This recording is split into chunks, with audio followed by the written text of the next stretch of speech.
Sa underwater base ng Team Rocket, tinukso ni Namba si Silver na kasalukuyang natatakot. Nagulat sina Butch at Cassidy kay Namba na bata pa si Silver. Alam yun ni Namba, pero alam din niyang gugustuhin itong hanapin ang kanyang magulang, gaya rin ang plano nila. Inisip ni Namba na malapit na nilang makuha ang anak at ang magulang nito. Malungkot ang mga bida matapos mahuli si Silver. Nagbalik si Luca at nakita silang ganoon ang kalagayan. Biglang lumitaw ang Lugia dahil nawawala si Silver. Napansin ni Luca na muling nagliliwanag ang kanyang silver wing dahil galit ang Lugia. Dumating ang bagyo, kaya pumasok ang mga bida sa isang kuweba para sumilong. Galit na galit si Jessie dahil nakuha ni Cassidy ang Lugia. Ipinapaalala sa kanya ni James na nasa panig nila si Cassidy, pero ayaw pumayag ni Jessie na makuha ni Cassidy ang lahat ng parangal sa paghuli sa Lugia. Biglang bumangga ang Magikarp submarine, kaya lumabas dito sina Jessie, James, at Meowth. Nakasagupa nila ang Lugia at pinatalsik sila nito gamit ang Aeroblast. Natuwa si Namba na makita ang Lugia at nakatanggap ng mga ulat na tumataas ang kapangyarihan nito dahil alam niyang walang limitasyon ang lakas nito. Sa kuweba, nakita ni Luca na pwedeng lumala ang mga bagay-bagay kung hindi dahil sa Lugia.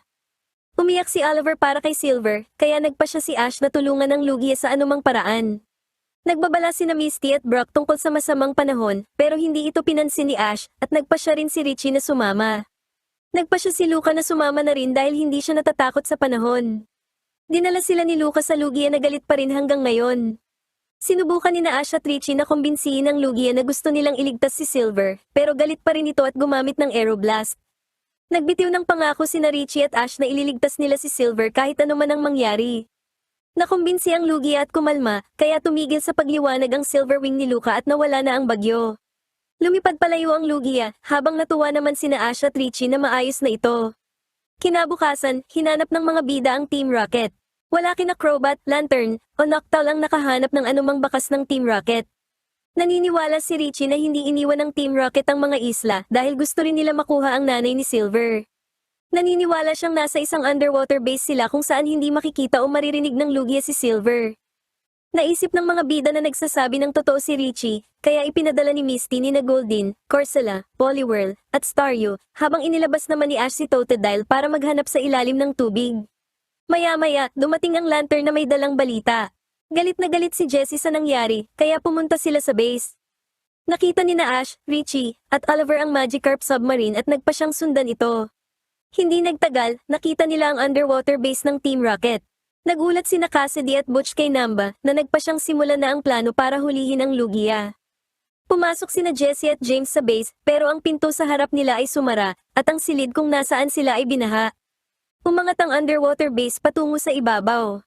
Nasaksihan ng mga bida ang pangyayaring iyon. Maya-maya, inilabas ni Namba si Silver mula sa base pero nakakulong pa rin sa hawla. Napagtanto ni Richie na ginagamit nila si Silver bilang pain para hulihin ang Lugia. Dumating si Luca at sinabi sa kanila na sumakay sa bangka.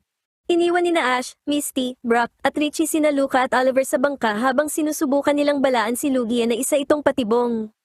Gayunpaman, humarang sa kanila sina Cassidy at Butch kasama sina Hitmontop at Houndour na may mga device sa kanilang mga ulo. Inactivate ni na Butch at Cassidy ang mga device na naging sanhi para magalit sina Houndour at Hitmontop.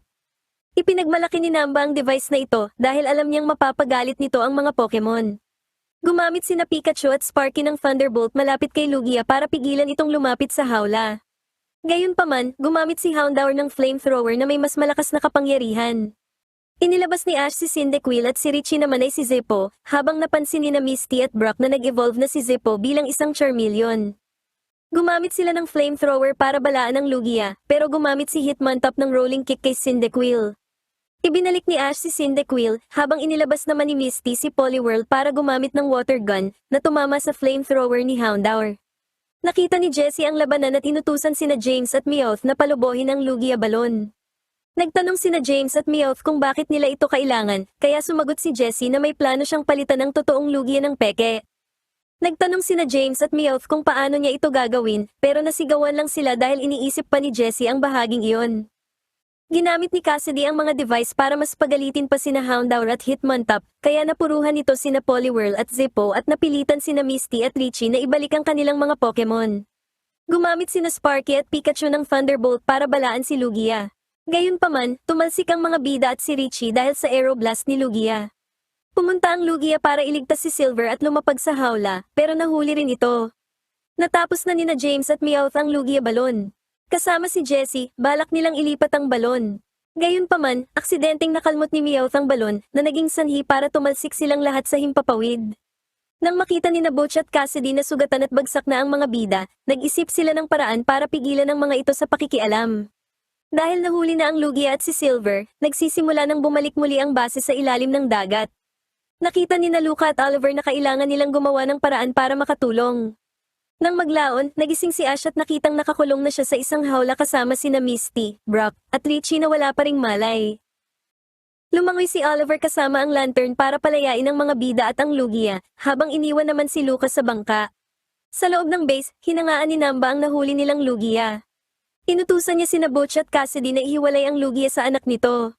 Samantala, naalala ni Ash at Richie ang pangakong ibinigay nila sa Lugia na ililigtas nila si Silver.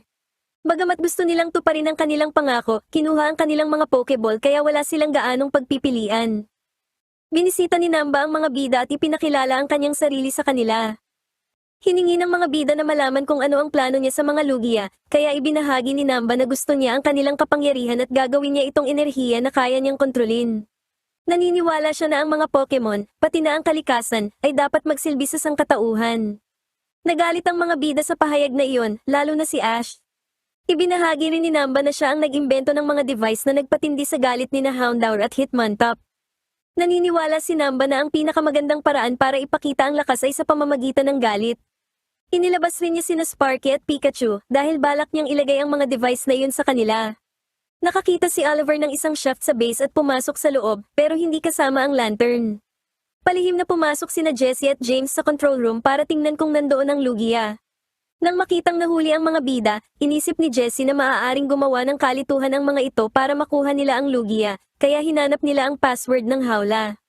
Nakalusot si Oliver sa base pero nahuli siya ng isang Team Rocket grunt. Dumaan sina Jessie at James at sinabi sa grunt na sila na ang bahala sa problemang ito. Nang umalis na ang grunt ay bumulong si Jessie sa tenga ni Oliver ng isang plano at ipinakilala ang kanilang sarili ni James bilang mga superhero. Kumilos na si Namba para ilagay ang mga device kina Pikachu at Sparky. Gayunpaman, dumaan si Oliver sa shaft at binuksan ang hawla gamit ang password na 4453. Mabilis na lumabas si Ash sa hawla at sinugod si Namba dahil sa kanyang mga bastos na salita at pagbabanta sa mga Pokemon, habang kinuha naman ni Misty at Brock ang mga Pokeball. Pinigilan ni Ash at Richie ang mga braso ng makina bago pa ito umabot sa mga ulo ni Pikachu at Sparky. Sinira ni Ash ang makina gamit ang putol na braso nito, dahilan para mapalaya sina Pikachu at Sparky. Nagpasalamat ang mga bida kay Oliver, pero nagtaka sila kung paano niya nakuha ang password. Sumagot si Oliver na nakuha niya ito mula sa dalawang superhero. Biglang pinindot ni Namba ang isang buton sa pader at nag-alarm ang buong base. Lumabas ang mga bida sa silid, pero nakasagupan nila ang ilang grunt, kasama sina Butch at Cassidy, na inilabas sina Hitmontop at Houndour na may mga device pa rin. Gumamit si Houndour ng flamethrower at sinundan ni Hitmontop ng rolling kick, pero iniwasan ito ni Pikachu at Sparky. Gumanti sila gamit ang Thunderbolt na sumira sa mga device. Tinakal at tinalo ni Pikachu at Sparky sina Houndour at Hitmontop. Ipinagbigay alam ni Namba kina Butch at Cassidy na may nakapasok sa silid kung nasaan ang Lugia at inutusan silang hanapin ang mga ito. Iniwan ni Butch at Cassidy ang mga grunt para atakihin ang mga bida. Nakita ni Butch at Cassidy sina James at Jessie na sinusubukang palayain ang Lugia. Dahil dito, inilabas ni Butch at Cassidy sina Houndour at Hitmontop laban kay Arbok at kay Victreebel na isinubo muna ang ulo ni James. Gumamit si Houndour ng flamethrower pero sumablay ito at tinamaan ng headbutt ni Arbok. Gumamit si Victreebel ng Razor Leaf pero nakontra ito ng triple kick ni Hitmontop. Inilabas ni Richie si Cruz at si Ash naman ay si Totodile. Tinakal ng Pupitar ang mga Team Rocket grunt habang pinatalsik naman sila ni Totodile gamit ang water gun. Pumasok ang mga bida, si Richie, at si Oliver sa isang silid kung nasaan si Silver at nakita nila doon si Namba. Nagpasya si Namba na isama si Silver, kaya inilabas niya ang kanyang Electabuzz na may device. Inutusan Namba si Electabuzz na gumamit ng Thunder Punch pero naiwasan ito ni Pikachu at Sparky. Gumamit si Pikachu ng Thunderbolt para sirain ang device pero gumamit ang Electabuzz ng Light Screen para protektahan ang kanyang sarili at gumanti gamit ang Thunder Punch. Binuksan ni Namba ang Rage Mode kaya mas lalong lumakas ang bawat atake ni Electabuzz at nagdulot ito ng mas malaking pinsala kina Pikachu at Sparky. Gumamit si Houndour ng flamethrower kay Arbok pero sumablay ito at tumama sa isa sa mga suporta ng hawla ng Lugia. Gumamit si Hitmontop ng Rapid Spin, pero gumamit si Victreebel ng Vine Whip na naging sanhi para tumama si Hitmontop sa suporta. Muling gumamit si Houndour ng Flamethrower at naitulak nito si Arbok sa suporta na nagsisimula ng masira. Inilabas ni Jessie si Wobbuffet na gumamit ng counter kaya lumihis ang isa pang Flamethrower ni Houndour at tumama sa suporta ng Howla, na tuluyang nagpalaya sa Lugia. Gumamit ang Lugia ng Aeroblast na nagpatalsik sa magkaaway na Team Rocket at sa kanilang mga Pokemon, pagkatapos ay hinanap na ng Lugia si Silver sa base. Kumpiyansa sina Ash at Richie na hindi matatalo sina Pikachu at Sparky. Gumamit sina Pikachu at Sparky ng Thunderbolt sa Electabuzz at tinamaan ito. Gumamit ang Electabuzz ng Thunder Punch pero hindi tinamaan sina Pikachu at Sparky na parehong gumamit ng Thunderbolt pero hinarang ng Light Screen ng Electabuzz ang dalawang atake na ikinagulat ni Brock dahil kahit ang double attack ay hindi sapat para makalusot. Gumamit ang Electabuzz ng Thunderbolt pero iniwasan ito ni na Pikachu at Sparky. Nang makitang nag-aalboroto si Namba gamit ang remote control, sinabi ni Richie kay Ash na asintahin nila ang remote ni Namba. Gumamit si Pikachu ng Thunderbolt sa Electabuzz na gumamit naman ng Light Screen. Dahil walang proteksyon si Namba, inutusan ni Richie si Sparky na atakihin ito ng Thunderbolt at sumabog ang hawak nitong remote. Hindi nagalit ang Electabuzz, kaya nang atakihin ito ni na Pikachu at Sparky gamit ang Thunder ay hindi nito kinaya at tumalsik ito patungo kay Namba. Sinabi ni Ash kay Namba na ang tunay na lakas ay nasa tiwala, hindi sa galit. Gayunpaman, alam nilang kailangang iligtas si Silver. Gumamit ang Zippo ni Richie at ang Cyndaquil ni Ash ng Flamethrower sa Howla, habang ang Totodile ni Ash at ang Poliwhirl ni Misty ay gumamit ng Water Gun at binangga naman ito ng Pupitar para tuluyang sirain. Lumabas ang mga bida, habang gumamit ang Lugia ng Aeroblast para sirain ang base. Pumunta ang mga bida sa Lugia at ibinigay si Silver. Muling nagsama si Silver at ang Lugia, na nagpakalma rito. Biglang may mga debris na nahulog, pero gumamit ang Lugia ng safeguard para protektahan ang mga bida. Nakita nilang nagtitiwala na muli ang Lugia sa mga tao. Tumalon ang mga bida sa dagat at lumangoy palayo. Sa isang huling pagsabog, tuluyang nasira ang base at lumubog sa ilalim ng dagat. Nang maglaon, lumutang si Namba sa mga debris kasama ang iba pang mga Team Rocket grunt. Paalis na sina Lugia at Silver. Nangulila si Oliver kay Silver, pero naniniwala si Misty na babalik si Silver balang araw, na mas malakas kaysa dati. Inisip ni Luca na nakatingin ang kanyang lolo mula sa langit at binabantayan ng mga Lugia. Lumingon ang mga Lugia, habang kumakaway naman sina Ash, Richie, Oliver, at Luca bilang pamamaalam sa mga ito. Kinabukasan, nagpa siya si Richie na manatili pa ng kaunti sa Whirl Islands. Inamin niya na naging mas malakas si Ash at marami siyang natutunan sa pakikipaglaban kasama ito. Nagpa siya ang mga bida na sumakay sa bangka ni Luca patungo sa isang ferry na magdadala sa kanila pabalik sa Olivine City. Kumaway ang mga bida kina Oliver at Richie bilang huling pamamaalam.